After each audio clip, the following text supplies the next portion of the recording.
Les presento al doctor Néstor Lentini, para los que no lo conocen. Bueno, obviamente la mayoría de ustedes saben quién es, el profesor. Tantas cosas, estuvo muchos años en el CENAR, estuvo en muchísimas olimpiadas, asistió a deportistas muy reconocidos. Pero bueno, el tema es que hoy está acá para molestarlo porque estamos todos sufriendo una ola de calor muy importante. Entonces queríamos saber, Néstor, este tema del deporte y el calor, qué consejos, qué cosas hay que tener en cuenta para el general de la población, ¿no? Y mucho más quizás para el deportista de alto rendimiento. Claro. Bueno, sí, bueno, muchas gracias, Horacio, por la invitación. Sí, el tema realmente de actualidad hoy es ver cuando nosotros estamos caminando o en el coche, vemos cómo la gente pasa haciendo actividad física, corriendo, en bicicleta, a horas que no son tan convenientes.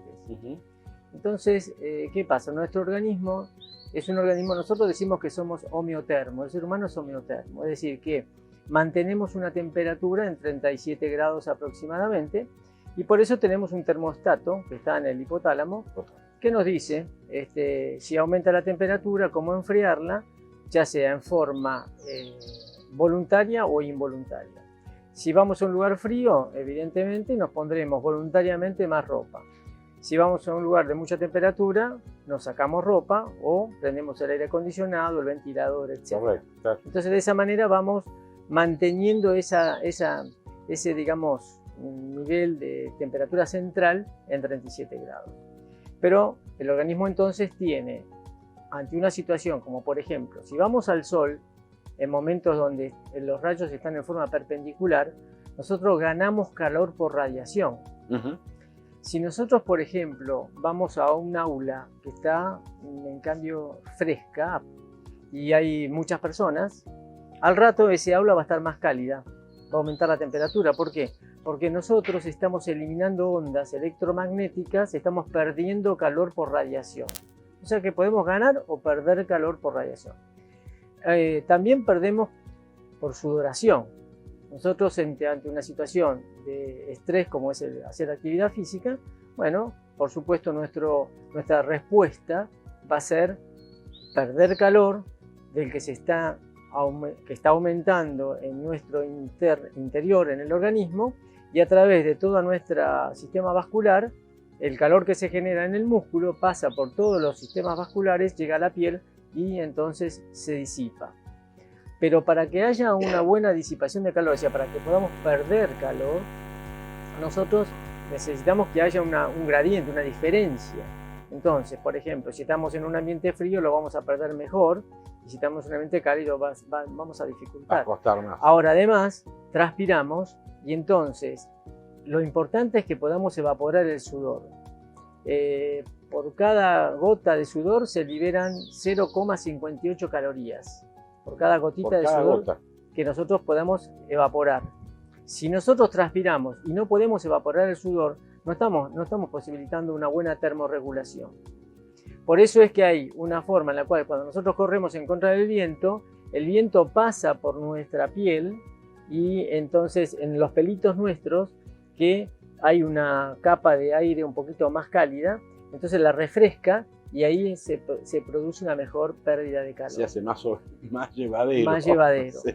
O cuando uno se mete en el agua, como el agua es 20 veces o 25 veces más conductora que el aire, nos hace perder calor también de una manera de conducción. Entonces, tenemos forma de ganar y perder calor. Ahora, ¿qué sucede? Si yo entonces no colaboro con esa termorregulación, aparecen las enfermedades producidas por el calor. Por ejemplo, voy a correr y me olvido de tomar líquidos, especialmente agua.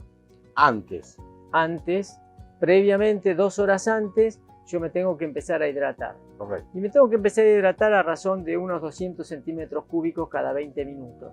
Es decir, unos 600, 700 mililitros por hora, hasta media hora antes, por ejemplo, de una competencia. ¿Por qué? Porque me da tiempo a vaciar la vejiga. Correcto. Y entonces después yo puedo competir, por ejemplo, en una maratón o en un triatlón, etc. Entonces, la hidratación previa es importante. Algunos de nosotros somos más perdedores de sodio que otros. Es decir, no todos tenemos la misma constitución del sudor, sabiendo que el sodio se pierde por el sudor, pero algunos perdemos más. Y generalmente la gente se da cuenta porque dice, tengo los labios blancos o tengo la piel blanca después de la transpiración. Claro, las sales, el sodio que se pierde, evidentemente hace que esa pérdida sea de más cantidad de sodio. Y en ese caso tengo que reponer sodio aparte de líquido. En ese caso, por eso se habla de las bebidas hidroelectrolíticas, para poder reponer el sodio, el potasio y por supuesto el agua.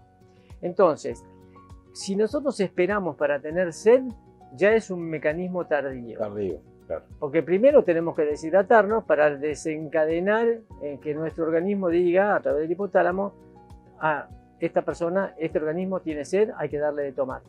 Entonces ya aproximadamente perdimos una cantidad importante de líquidos, más del 5%, y todavía no tuvimos sed. Entonces tenemos que empezar por eso antes a hidratarnos. Durante una competencia o durante una actividad física, cada 20 minutos también tenemos que hidratarnos, porque de esa manera nosotros vamos a lograr en una carrera de larga duración reponer esos líquidos y reponer el sodio, y además por el sodio vienen también los carbohidratos en las bebidas, por ejemplo. ¿Por qué? Porque hay que tener en cuenta que las bebidas, los líquidos, se absorben en el intestino. En el estómago tiene que pasar lo más rápido posible. Para que pase rápido por el estómago tienen que ser bebidas frías. Eso te iba a preguntar, no naturales sino frías. Frías. Entonces, aceleramos el paso por el estómago, logramos la absorción por el intestino. Si tiene glucosa y tiene sodio, mejor, porque la glucosa y el sodio atraen más agua. Entonces, cuando ingresan por los mecanismos de transportes, el sodio y la glucosa, atraemos más agua y entonces nos hidratamos mejor.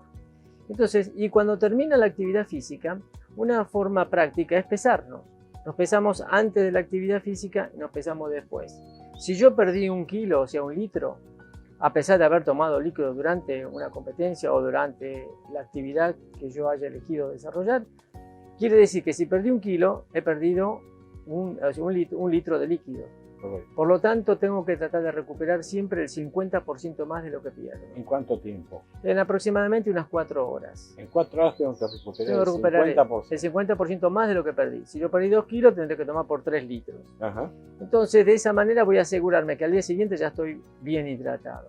Muchos deportistas, yo he tomado muchos test de sudor en distintas selecciones nacionales, de hockey, en las leonas, los leones, en la selección de básquetbol, en rugby, etc. ¿Y qué vimos? Que los jugadores entran a una actividad física, o sea, al entrenamiento hipohidratados. Ajá. Ya entran hipohidratados. O van al gimnasio, hacen trabajo en gimnasio, ya están hipohidratados. No hubo una buena reposición ni control de la hidratación, y en esas condiciones van a completar el entrenamiento. Entonces eso es un tema. Hay que tomar antes, hay que tomar durante y hay que tomar después. Eso sería lo más importante. Y no solamente agua, porque aquellos que toman exclusivamente agua pueden tener el riesgo de tener lo que se llama la hiponatremia. Intoxicación por agua. Y la intoxicación por agua trae trastornos muy serios. Se han observado, por ejemplo, en las maratones de Nueva York o de Chicago, aparecieron muertes por hiponatremia. Es decir, al haber una intoxicación por agua, el organismo comienza a desarrollar una serie de trastornos de tipo neurológicos que se manifiestan después de la carrera. Por eso hacemos el diagnóstico diferencial. ¿Fue un golpe de calor? O sea, ¿fue un agotamiento por pérdida de calor? Sí. ¿Por qué? Y porque se agotó antes de llegar a la final. Claro. ¿Es un caso de hiponatremia? Probablemente. ¿Por qué? Porque la temperatura rectal es normal, o sea, no hay elevación de la temperatura interna, y en cambio termina la competencia, le permite tomar ¿Por qué? Porque solamente tomó agua. Claro, mira qué interesante. Entonces eso hay que tenerlo muy presente también, ¿no? Bueno, bien, buenísimo. Uno aprende al lado tuyo, no sacarse el tiempo para aprender al lado tuyo. Bueno, desde ya muy agradecidos de tenerte con nosotros. Estuviste con nosotros desde el inicio de DocMed, así es. que estamos muy agradecidos que participás en el portal de DocMed desde el inicio, así que estamos muy agradecidos y que nos acompañes ahora en este nuevo desafío. Te esperamos en la próxima y bueno, vamos a seguir aprendiendo contigo. Bueno, muchísimas gracias y gracias por permitirme estar en el portal, que realmente es maravilloso. Bueno, muchas gracias a vos.